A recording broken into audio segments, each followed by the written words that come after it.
नमस्कार दोस्तों, स्वागत है आपका आज के मुख्य समाचार में, जिसमें सबसे पहली और बड़ी खबर में आपको बताएंगे कि कांग्रेस का राष्ट्रव्यापी प्रदर्शन 5 अगस्त को, बेरोजगारी जैसे मुद्दे पर सरकार को घेरने की तैयारी। दूसरी बड़ी खबर में जिक्र होगा कि अखिलेश यादव ने पूर्वांचल में सपा को मजबूत करने के लिए तैयार किया गेम प्लान, लोकसभा चुनाव 2024 की तैयारी शुरू। तीसरी बड़ी खबर में आपको बताएंगे कि झूठी कार्रवाई, झूठे सबूत, मर भी जाऊं तो समर्पण नहीं करूंगा। चौथी बड़ी खबर में जिक्र होगा कि संयुक्त किसान मोर्चा के आह्वान पर पंजाब में रेल ट्रैक पर डटे किसान, 3 बजे तक चलेगा आंदोलन। और पांचवी बड़ी खबर में आपको बताएंगे कि राष्ट्रपति के अपमान के लिए बिना शर्त माफी मांगे स्मृति ईरानी, अधीर रंजन का स्पीकर को पत्र। दोस्तों, हर एक खबर की गहराई में आपको ले जाएंगे, लेकिन उससे पहले वीडियो को कीजिए लाइक और लाल बटन को दबा के चैनल को सब्सक्राइब करके घंटी बजाकर कमेंट में लिखिए जय हिंद। दोस्तों, रुक करते हैं सबसे पहले और बड़ी खबर की तरफ। कांग्रेस का राष्ट्रव्यापी प्रदर्शन 5 अगस्त को, बेरोजगारी जैसे मुद्दों पर सरकार को घेरने की है तैयारी। जी हाँ दोस्तों, कांग्रेस मूल्य वृद्धि और बेरोजगारी पर 5 अगस्त को राष्ट्रव्यापी विरोध प्रदर्शन करेगी।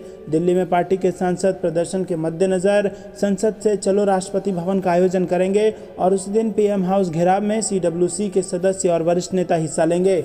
सूत्रों के मुताबिक कांग्रेस के लोकसभा और राज्यसभा सांसद संसद भवन से राष्ट्रपति भवन तक मार्च निकालेंगे। इस दौरान प्रधानमंत्री आवास के घेराव का कार्यक्रम भी किया जाएगा। कांग्रेस ने अपने नेताओं व कार्यकर्ताओं से पूरे देश में ऐसे आयोजन करने को कहा है। कांग्रेस ने अपनी राज्य इकाइयों से कहा है कि 5 अगस्त को प्रदेश कांग्रेस कमेटी की तरफ से राजभवन घेराव का आयोजन किया जाए। इसमें विधायक, विधान परिषद सदस्य, पूर्व सांसद और राज्य इकाई के वरिष्ठ नेता शामिल होंगे। इसके अलावा पंचायत से लेकर जिला स्तर तक कांग्रेस के जनप्रतिनिधि जिला मुख्यालयों पर धरना प्रदर्शन करेंगे।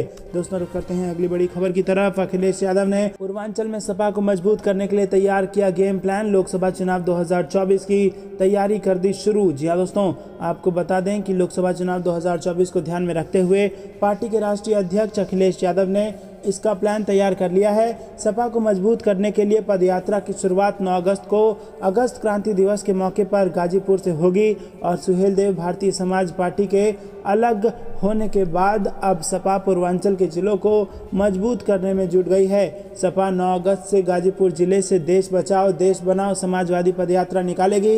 यात्रा का पहला चरण गाजीपुर, बलिया, मऊ, जौनपुर, भदोही होते हुए 27 अक्टूबर को वाराणसी में खत्म होगा।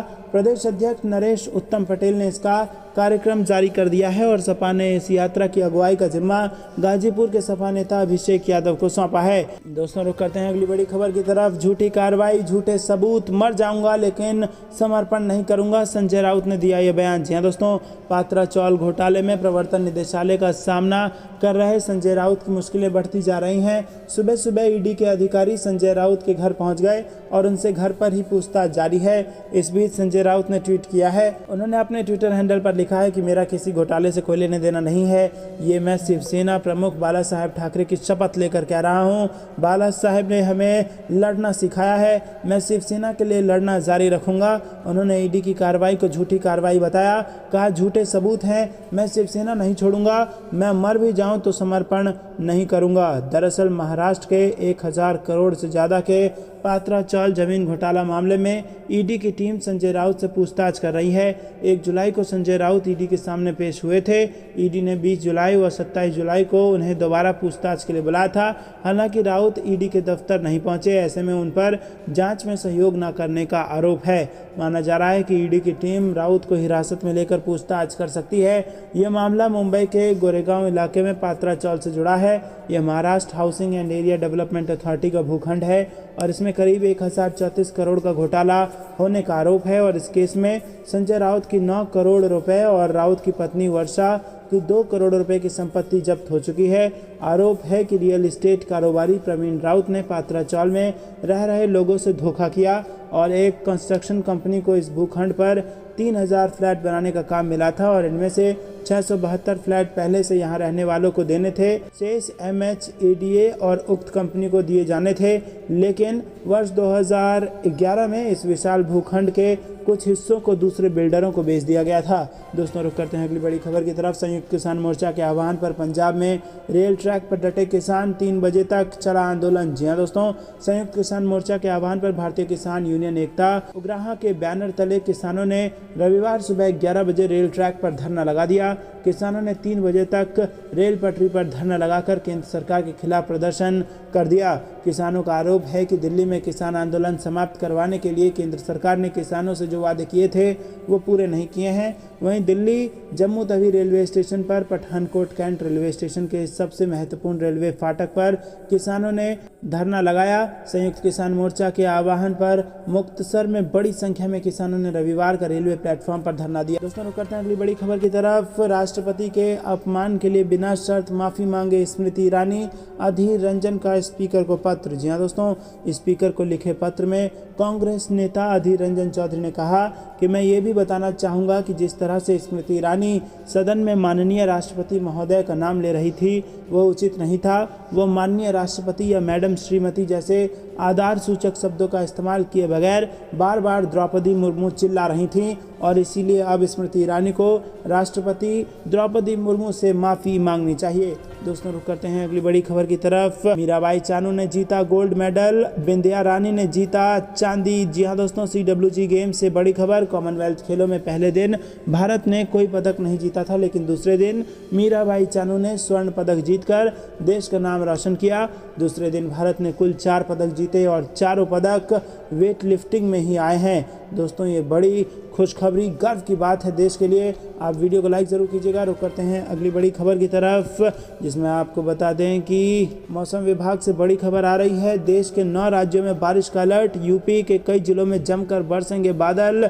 जी हाँ दोस्तों, आपको बता दें कि मौसम विभाग ने ताज़ा अपडेट जारी किया है। अगले 5 दिनों में पश्चिमी हिमालय पर भारी बारिश की गतिविधि जारी रहने की संभावना है। दोस्तों आपको बता दें कि मौसम विभाग के अनुसार पूर्वी भारत में मानसून की बारिश की रफ्तार तेज होगी और आज से लेकर 2 जुलाई तक बिहार और झारखंड के अलग अलग जिलों में आंधी बिजली के साथ भारी बारिश होने के आसार हैं।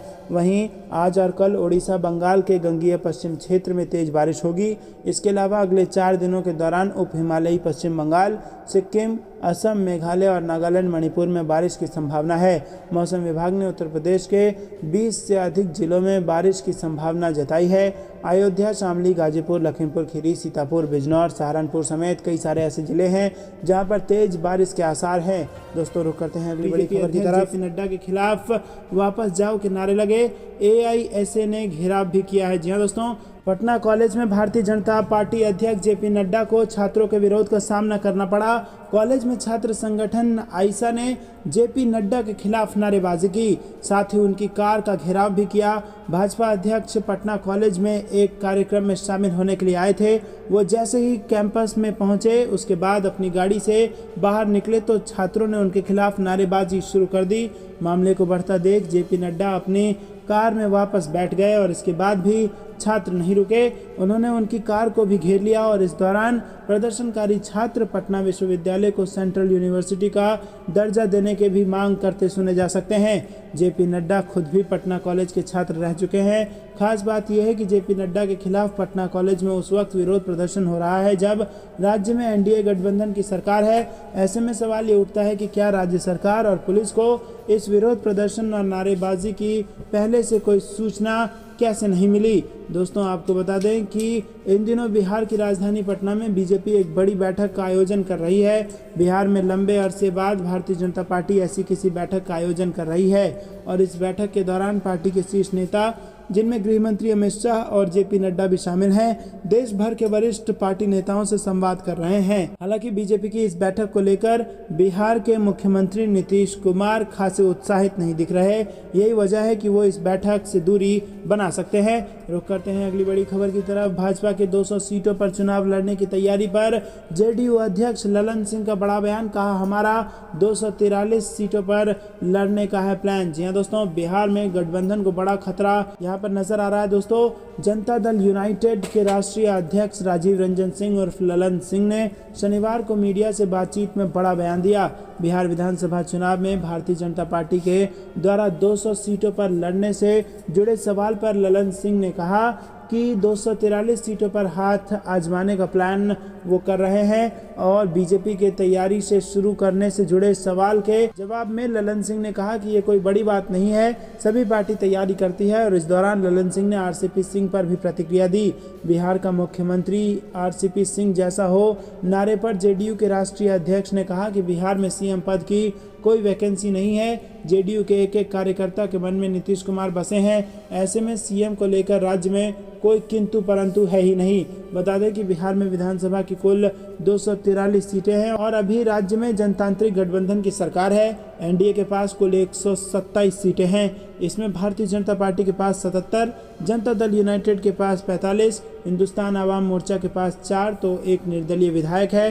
साल 2020 में विधानसभा चुनाव हुए थे और अभी इलेक्शन में करीब 3 साल बचे हैं। इसके पहले लोकसभा चुनाव के लिए मतदान होगा। 2024 में लोकसभा का चुनाव है। बिहार में लोकसभा की 80 सीटें हैं। भाजपा संयुक्त मोर्चा राष्ट्रीय कार्यकारिणी की पटना में 2 दिनों तक चलने वाली बैठक का उद्घाटन शनिवार को राष्ट्रीय अध्यक्ष जेपी नड्डा ने किया। रुक करते हैं अगली बड़ी खबर की तरफ। राज्यपाल के बयान पर आग बबूला हुए उद्धव ठाकरे, बोले समय आ गया है, कोश्यारी वापस जाएं या जेल भेजे जाएं। जी हाँ दोस्तों, आपको बता दें कि महाराष्ट्र के राज्यपाल भगत सिंह कोश्यारी के मुंबई में पैसा ही नहीं बचेगा वाले बयान पर विवाद थमता नहीं नजर आ रहा है। एकनाथ शिंदे सरकार उनके बयान से पहले ही किनारा कर चुकी है।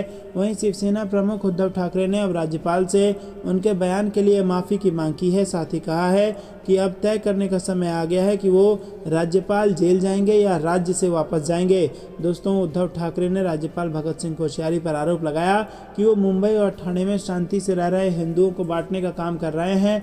मातोश्री में एक प्रेस कॉन्फ्रेंस को संबोधित करते हुए ठाकरे ने कहा कि राज्यपाल के मन में मराठी लोगों के प्रति जो घृणा है वो अनजाने में ही बाहर आ गई है। उन्होंने राज्यपाल से मराठी लोगों से माफ़ी मांगने के लिए कह दिया है। दोस्तों, उद्धव ठाकरे ने कहा कि राज्यपाल सभी लोगों के साथ समान व्यवहार करने की अपनी ड्यूटी को सही से नहीं निभा रहे। हिंदुओं को बांटने का काम करके उन्होंने अपराध किया है। ठाकरे ने आरोप लगाया कि राज्यपाल हिंदुओं के बीच बंटवारा पैदा करने की कोशिश कर रहे हैं, जो सदियों से राज्य में सौहार्दपूर्ण तरीके के साथ रह रहे हैं, भले उनकी जाति, समुदाय और धर्म अलग हो। अब यह तय करने का समय आ गया है कि या तो कोश्यारी को वापस भेजा जाए या उन्हें जेल भेजा जाए। महाराष्ट्र में रहने के बावजूद पिछले 3 साल में उन्होंने मराठी बोलने वालों का अपमान किया है और अब ऐसे बयान से उन्होंने राज्यपाल के पद की गरिमा को भी ठेस पहुंचाई है। दोस्तों, रुक करते हैं अगली बड़ी खबर की तरफ। शराबबंदी के बीच दारू की होम डिलीवरी, 20 रुपए की पोटली से हजारों रुपए की अंग्रेजी तक। जी हाँ दोस्तों, गुजरात से बड़ी खबर। गुजरात में पिछले दिनों जहरीली शराब के सेवन के कारण दर्जनों लोगों की मौत हो गई थी और इस मुद्दे पर संसद सत्र के दौरान भी जमकर हंगामा हुआ था। विपक्ष ने राज्य में शराबबंदी के बीच इस घटना को लेकर भाजपा पर जमकर निशाना साधा था। वहीं अब एक रिपोर्ट सामने आई है जिसमें दावा किया गया है कि 50 से ज़्यादा मौतों के बाद भी जहरीली शराब बिक रही है। दोस्तों, एक रिपोर्ट के मुताबिक गुजरात में शराबबंदी के बीच शराब की होम डिलीवरी धड़ल्ले से हो रही है। गुजरात के भावनगर में पॉलीथीन में भरकर शराब बेची जा रही है और इस रिपोर्ट में दिखाया गया है कि एक स्थानीय शख्स इलाके की तंग गली में जाता है और उसे बेहद आसानी से शराब मिल जाती है। पॉलीथीन की पोटली में शराब पूरे इलाके में बेची जा रही है और प्रशासन इसके खिलाफ कोई कार्रवाई नहीं कर रहा है। शराब की ये पोटली 20 रुपए में आसानी से मिल जाती है। यहाँ तक कि होटलों में भी शराब की डिलीवरी हो रही है। अंग्रेजी और देसी शराब की बोतलों को कई गुना दाम पर होम डिलीवरी में बेचा जा रहा है। दोस्तों, रुक करते हैं अगली बड़ी खबर की तरफ। मुश्किल में घिरी पंजाब की मान सरकार, आईएमए ने मंत्री से मांगा इस्तीफा। जी हाँ दोस्तों, पंजाब में बाबा फरीद मेडिकल यूनिवर्सिटी के कुलपति को स्वास्थ्य मंत्री द्वारा गंदे बिस्तर पर लिटाने के मामले ने तूल पकड़ लिया है और इस घटना के बाद आधी रात को कुलपति डॉक्टर राज बहादुर ने अपना इस्तीफा दिया था, जिसको लेकर इंडियन मेडिकल एसोसिएशन ने भगवंत मान सरकार के मंत्री के इस्तीफे की मांग की है। दोस्तों, आईएमए ने इस मामले में बिना शर्त माफ़ी और स्वास्थ्य मंत्री के इस्तीफे की मांग की है। आईएमए ने पंजाब के मुख्यमंत्री से इस मामले में तुरंत हस्तक्षेप करने और मंत्री के खिलाफ कार्रवाई करने की अपील की है।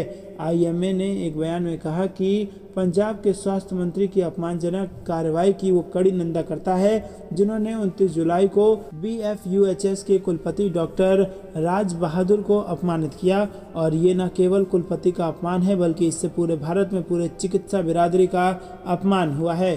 दोस्तों, रुक करते हैं अगली बड़ी खबर की तरफ। कॉमनवेल्थ गेम्स 2022 में भारत भारत को मिला पहला पदक। जी हाँ दोस्तों, भारतीय वेट लिफ्टर संकेत महादेव सरगर ने पुरुषों के 55 किलोग्राम भार वर्ग सिल्वर मेडल जीत लिया और कॉमनवेल्थ गेम्स 2022 में ये भारत का पहला मेडल है। इस मुकाबले का गोल्ड मेडल मलेशिया के मोहम्मद अनीक ने जीता। दोस्तों रुक करते हैं अगली बड़ी। स्मृति ईरानी ने भी किया राष्ट्रपति द्रौपदी मुर्मू का अपमान, अधीर रंजन ने स्पीकर से की कार्रवाई की मांग। जी हाँ दोस्तों, लोकसभा में कांग्रेस नेता अधीर रंजन चौधरी ने शुक्रवार को स्पीकर ओम बिरला से सदन में केंद्रीय मंत्री स्मृति ईरानी द्वारा की गई टिप्पणी को हटाने की अपील की है। उन्होंने आरोप लगाया कि जिस तरह से भाजपा सांसद ने राष्ट्रपति द्रौपदी मुर्मू का नाम लिया है वो उनके पद की गरिमा को ठेस पहुंचाने वाला है। लोकसभा अध्यक्ष को लिखे एक पत्र में अधीर रंजन ने कहा कि ईरानी सदन में अपने संबोधन के दौरान राष्ट्रपति मुर्मू का नाम चिल्ला रही थी। उन्होंने इस दौरान ना तो मैडम और ना ही श्रीमती शब्द का इस्तेमाल किया। कांग्रेस नेता अधीर रंजन चौधरी ने लिखा कि मैं ये भी बताना चाहूँगा कि स्मृति ईरानी जिस तरह से सदन में माननीय राष्ट्रपति महोदय का नाम ले रही थी वो उचित नहीं था, माननीय राष्ट्रपति के पद के अनुरूप नहीं था। बिना माननीय राष्ट्रपति या मैडम या श्रीमती शब्द का इस्तेमाल किए बगैर वो बार बार द्रौपदी मुर्मू चिल्ला रही थी। उन्होंने कहा कि ये स्पष्ट रूप से माननीय राष्ट्रपति के पद का अपमान करने के समान है और इसलिए मैं मांग करता हूं कि स्मृति ईरानी जिस तरह से माननीय राष्ट्रपति को संबोधित कर रही थी उसे सदन की कार्रवाई से बाहर कर दिया जाए। उन्होंने ओम प्रकाश बिरला से ये भी अपील की कि चूंकि सोनिया गांधी का इस विवाद में कोई लेना देना नहीं है, इसलिए उनके नाम का जिक्र करने वाले पूरे प्रकरण को भी सदन की कार्रवाई से बाहर किया जा सकता है। चौधरी की राष्ट्रपति टिप्पणी को लेकर गुरुवार को एक राजनीतिक तूफान तेज हो गया। केंद्रीय मंत्री ईरानी ने चौधरी के साथ साथ कांग्रेस अध्यक्ष सोनिया गांधी से माफ़ी की मांग की। ईरानी ने कहा था कि कांग्रेस को संसद में और भारत की सड़कों पर भारत के प्रत्येक नागरिकों से माफ़ी मांगनी चाहिए। दोस्तों रुक करते हैं अगली बड़ी खबर की तरफ। प्रवीण हत्याकांड को लेकर भाजपा कार्यकर्ता में इस्तीफों की लगी झड़ी, विधानसभा चुनाव में पार्टी को पड़ सकता है ये महंगा। जी हाँ दोस्तों, कर्नाटक के बेल्लारे में भाजपा युवा नेता प्रवीण नेतारू की हत्या का मामला जोर पकड़ता जा रहा है। प्रदेश भर में पार्टी की सोशल मीडिया प्रबंधन टीम समेत भाजपा युवा मोर्चा के कई पदाधिकारियों ने इस्तीफा दे दिया है और इसे लेकर बीजेपी के सीनियर नेता का कहना है कि इससे आगामी विधानसभा चुनाव में पार्टी को बड़ा झटका लग सकता है। भाजपा के प्रदेश अध्यक्ष के खिलाफ काफी नाराजगी है। प्रवीण की हत्या के बाद विजयपुर, बगलकोट, दक्षिण कन्नड़, चित्रदुर्ग, हुबली और कोप्पल सहित विभिन्न जिलों के भाजपा YM कार्यकर्ता और पदाधिकारियों ने इस्तीफा दे दिया और इसके जरिए उन्होंने पार्टी नेताओं और सरकार को मैसेज भेजने का काम किया है। दोस्तों आपको बता दें कि कर्नाटक में भी चुनाव है और बड़ा नुकसान इससे भाजपा को हो सकता है। रुक करते हैं अगली बड़ी खबर की तरफ। पीएम मोदी के लिए चुनौती बन रहे अरविंद केजरीवाल, सर्वे में आया चौंकाने वाला नतीजा। जी हाँ दोस्तों, 2014 से अब तक प्रधानमंत्री नरेंद्र मोदी देश में सबसे लोकप्रिय नेता हैं और ये कई चुनावी नतीजों से साबित हो चुका है।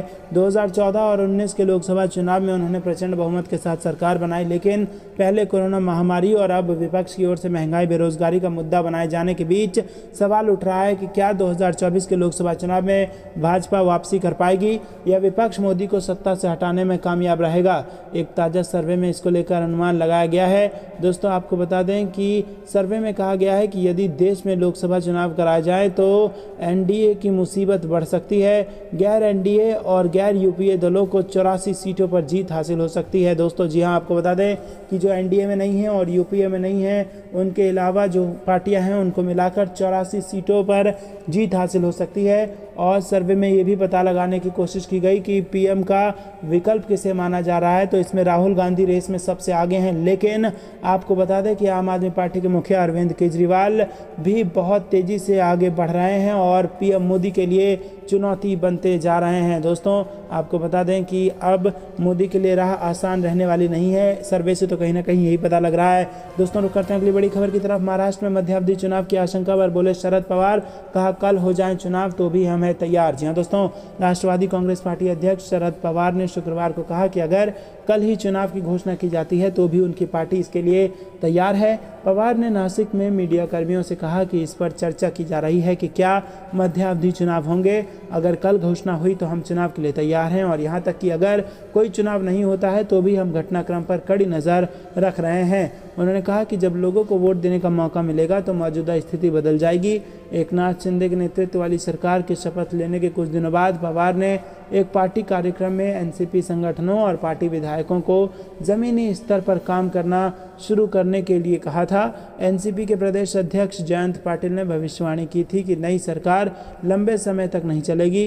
पवार ने शुक्रवार को कहा कि आने वाले चुनाव के बारे में वास्तविक तस्वीर स्पष्ट होने के बाद हम सहयोगियों के साथ चर्चा करेंगे। हम एक साथ चुनाव लड़ने के मुद्दों पर चर्चा करना चाहते हैं और ये वास्तव में अच्छा होगा यदि चर्चा के बाद एक साथ चुनाव लड़ने का निर्णय लिया जाता है। दोस्तों, रुक करते हैं अगली बड़ी खबर की तरफ। बुंदेलखंड एक्सप्रेसवे को लेकर अखिलेश यादव का मुख्यमंत्री योगी आदित्यनाथ पर निशाना। जी हां दोस्तों, उत्तर प्रदेश के पूर्व मुख्यमंत्री एवं समाजवादी पार्टी के राष्ट्रीय अध्यक्ष अखिलेश यादव ने उत्तर प्रदेश की योगी सरकार पर बुंदेलखंड एक्सप्रेसवे को लेकर जमकर निशाना साधा। दरअसल दोस्तों, ये थी दिन भर कुछ बेहतरीन और बड़ी खबरें। तक बने रहने के लिए बहुत बहुत धन्यवाद। देख रहे थे आपका अपना चैनल जय हिंद जय भारत।